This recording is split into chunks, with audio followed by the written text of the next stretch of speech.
Okay, raise your hands if you think that this glass of water is half full. Okay, that's a pretty good one. Raise your hands if you think that this glass of water is half empty. Less, okay. Well, what about a third way? Because technically, this glass is completely full. It's half filled with water, and it's half filled with air. It's the same glass of water. You can look at it in many different ways, but how you look at it depends on your perspective. And it's perspective that I want to talk about to you today. Now, the dictionary describes perspective as the mental view of the relative importance of things. It's the mental view. So if you change what's in here, you change what's out there. Now, I travel a lot with my job, particularly on aeroplanes. And this one particular journey, I was sitting next to a mum and her small boy. And the small boy was really quite hyperactive. And she gave him a big bag of peanuts to obviously occupy him. He opened the bag and he started to eat them. And then he stood up on the seat and he did something that nobody could quite believe. He took the bag of peanuts and tipped the entire contents into the hood of the coat of the man sitting in the row in front. His mum was horrified. The guy, he turned round, covered in peanuts, and he said, in the biggest British accent you have ever heard in your entire life, "Well, I suppose I should be grateful that it wasn't vomit." And I thought, what a great perspective. It's the mental view. He could have gone ballistic, but he didn't. Now, for me, I guess I've always had a little bit of a different perspective. Even as a child, I was always looking up. I was interested in the stars and in the sky. And in fact, I have a photo of me. Oh, I wasn't even a year old here. Obviously, looking up, not interested in Teddy, but I was obviously analyzing the spectral properties of a blade of grass. Now, something would happen to me when I was 12 that would fundamentally change my perspective forever. In the 80s, NASA had a program to send a civilian teacher into space. Thousands of teachers applied, and a high school teacher called Krista McAuliffe, she was selected, and she would fly as part of a crew of 7 on the shuttle called Challenger. There was a lot of media coverage at the time, and at the age of 12, it was the first time that I caught just a glimpse of how NASA trained astronauts. I was particularly fascinated by the payload and the mission specialists. These were people with science, engineering, medical backgrounds. Their jobs was to do analysis and experiments on the shuttle. And for the first time, I made a link that if I got degrees like this, maybe I could get jobs like that. Mental view. So by the time Challenger actually launched, I knew everything about the flight. I even felt like I knew the astronauts a little bit. I watched the launch on TV with my mum, and maybe many of you know what happened next. Challenger launched, but it never reached space. After 73 seconds, the orange external tank, it exploded. And the crew, they didn't make it. I remember turning to my mum and I said, "I'm going to work on spacecraft someday. I never want that to happen again." Mum looked at me and said, "People like us don't get jobs like that. How are you going to do that?" I took it as a challenge. How was I going to do that? So as a 12-year-old, I started writing letters to NASA. And for every letter, they sent me data packs and leaflets and brochures. I learned about satellites and space missions. It was a completely different world where I could just let my mind wander. It was completely different to my reality at the time, which was attending a local secondary school in the UK, which was more about crowd control than education. But whatever my reality was, my perspective was now set. I knew that I wanted to go to university. But this ended up being a little bit more difficult than expected, because the thing is, if you're learning in a chaotic environment, you don't always operate at your best. And my mathematics particularly suffered. And I was streamed into middle group maths at school, which meant that the highest grade I could ever possibly achieve, no matter what I did, was a grade C. Now, when I left school at the age of 16, and I went to sixth form college, which is the step before university in the UK, I knew that I wanted to study advanced physics, chemistry, and maths. But everyone said, all the teachers said, it's impossible. Your grade isn't high enough in your school maths. You've only got a C. You can't do advanced maths. And in fact, you can't do advanced physics either, because you need maths.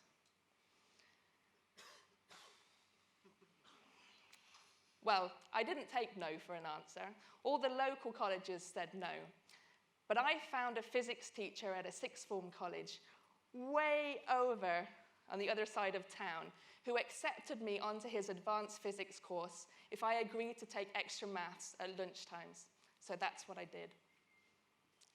At the end of sixth form college, and with unwavering support from home, I knew that I wanted to study engineering. But again, everyone said, oh, no, that's not possible, that's impossible. You need advanced maths. And I thought, well, there has to be a way around this. I want to do this. How can I do this? So I hit the books, and I researched, and I researched, and I researched. And I came across a new concept called an engineering foundation year. And this was a course, it was one extra year focusing on physics and maths that brought your level up to a level that you could start an engineering course. And I thought, perfect. I applied to Brunel University in West London, and I was accepted. Impossible became possible. And as Christiana Figueres said in her TED Talk earlier this year about the Paris Climate Agreement, impossible is not a fact. It is merely an attitude. Now, however, I realized that I couldn't afford to go to university straight away.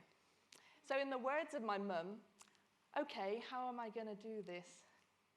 So I hit the books again, and I researched, and I found a scheme. It was a gap year scheme that offered a one-year student placementship, which was paid before going to university. I worked as a trainee production engineer in the steel industry in the north of England. 200 guys and me on the shop floor, probably the title of another talk. But it was a great introduction to engineering. And the scheme was called the Year in Industry scheme. So that was my introduction to engineering. Now I finished my gap year and I started my foundation year. And in a different learning environment, I found that maths was actually my strongest subject. And my grades were so good at the end of my foundation year, I was given the choice of whatever engineering course I wanted to do. I'd never been given a choice before. So I chose manufacturing engineering because I'm interested in how things work and systems. But I never gave up on the possibility of doing something with space. And this opportunity came in my final year when I was offered to do a master's degree. And I knew that Brunel University, they had strong links with the University of Texas at Austin in America.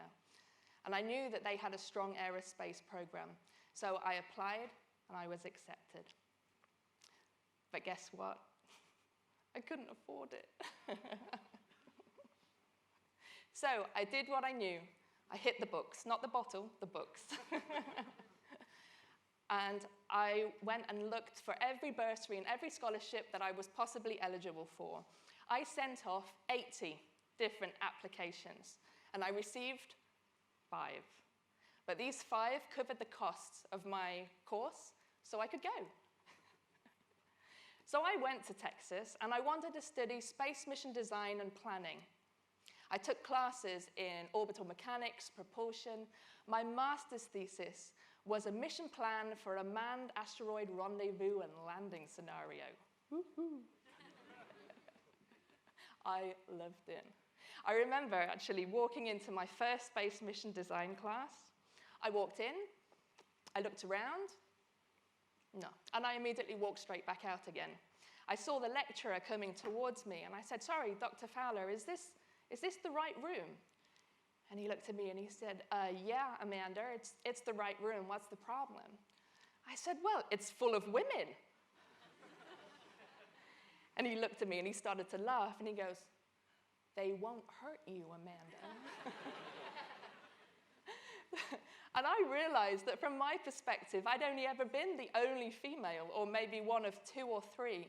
I had never walked into an engineering classroom before where it had been nearly 50% women. I thought I was in the wrong room. So I finished my master's degree, and I came back to the UK. But you won't believe what happened next, because, well, I know I didn't. I was diagnosed with a severe thyroid problem. And they told me that it was so severe that I would have to have an operation, and that it may have the possibility of severely affecting my voice, and in fact, I might even lose my voice. Imagine, I'm 25 years old, I've just come back from doing a master's in a subject that I absolutely love. I had job offers, I was considering a PhD, and I had to stop everything. And this is where my perspective really kicked in, because I realized, you know what? I can't do anything whether I lose my voice or not. So I'm not going to worry about that. But what I can do is control my reaction to this crazy situation. So I started taking British Sign Language lessons, just in case. Now, while I was ill, I realized that I had another problem. Not only didn't I have advanced maths, but now I was going to have a big time gap because of my thyroid problem. I realized that I'd need to work really super hard on my CV to get back on track if I was to ever use my master's degree again. So I researched about CVs while I was ill. And I realized that CVs are all about perspective. You have to highlight what you can offer and not focus on the things that you don't have. Your CV has to be the best version of you on paper. It has to be. I got really into CVs.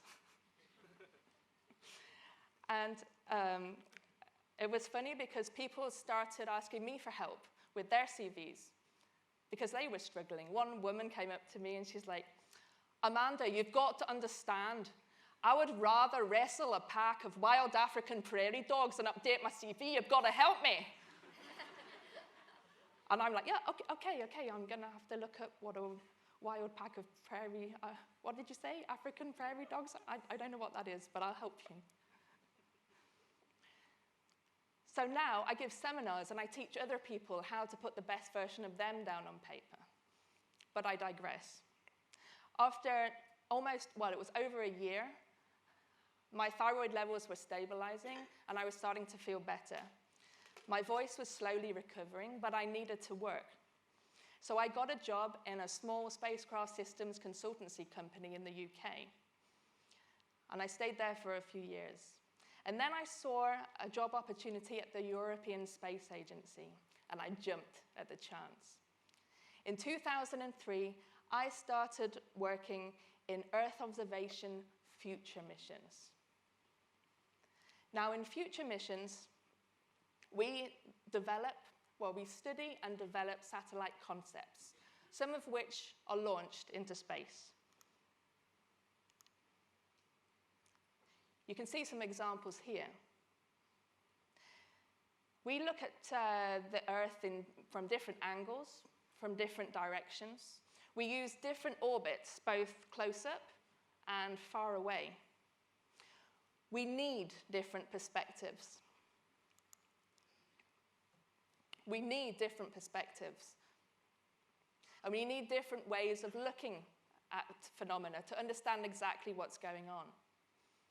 Now, some Earth observation satellites, they look at the Earth through telescopes, like this. And the size of the telescope governs what the satellite can see and how well it can measure. The orbit as well is important. Do you want a close orbit where you see all the detail? Maybe something like this. This is a Sentinel-2A satellite image, which was taken a little while ago. It's over the Namibian desert. You can see a lot of detail. But what about if you want a different orbit? An orbit where you may see a bigger picture?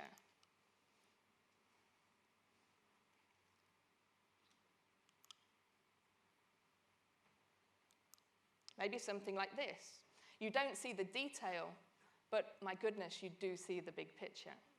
And it occurred to me that actually this satellite analogy can be applied to people. People define you by the size of their own telescopes. The orbit that they're in is also important. Maybe they're too close to you to see the big picture, or maybe they're too far away from you to see the detail. You can be standing there as big as a planet, and all some people will ever see of you is this. Whereas other people will be able to orbit you and see you even more clearly than you see yourselves. So my message is, do not be defined by other people's telescopes. And if you're not happy, then maybe it's time to change your orbit, because if you change your orbit, you'll change your perspective.